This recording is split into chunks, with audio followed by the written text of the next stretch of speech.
বিশ্বকাপ বাছাই পর্বে দুর্দান্ত ছন্দে আছে ফ্রান্স। শুক্রবার রাতে প্যারিসে পার্ক দে প্রিন্সেসে কিলিয়ান এমবাপ্পের নৈপুণ্যে আজারবাইজানকে ৩-০ গোলে উড়িয়ে দিল দিদিয়ের দেশমের দল। এই জয়ে ৩ ম্যাচে পূর্ণ ৯ পয়েন্ট নিয়ে গ্রুপ ডি এর শীর্ষে অবস্থান করছে লে ব্লুসরা। আগামী সোমবার আইসল্যান্ডের বিপক্ষে জিতলেই নিশ্চিত হবে তাদের বিশ্বকাপের টিকিট।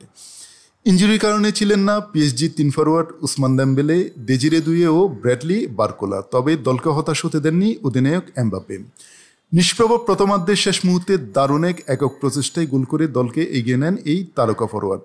বিরতির পর তারও অ্যাসিস্টে হেড থেকে দ্বিতীয় গোল করেন আদ্রিয়ান রাবিওত। শেষ দিকে বদলি হয়ে নামা ২০১৮ সালে বিশ্বকাপজয়ী ফ্লোরিয়ান তাওবিন মাত্র ১ মিনিটের মধ্যেই বলিতে তৃতীয় গোল করে ম্যাচের জয় নিশ্চিত করেন।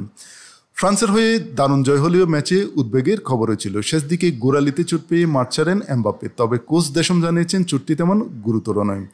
এই জয়ের মাধ্যমে টানা ২৬ ম্যাচ ধরে বিশ্বকাপ ও ইউরো বাছাই পর্বে ফ্রান্স অপরাজিত থাকলো।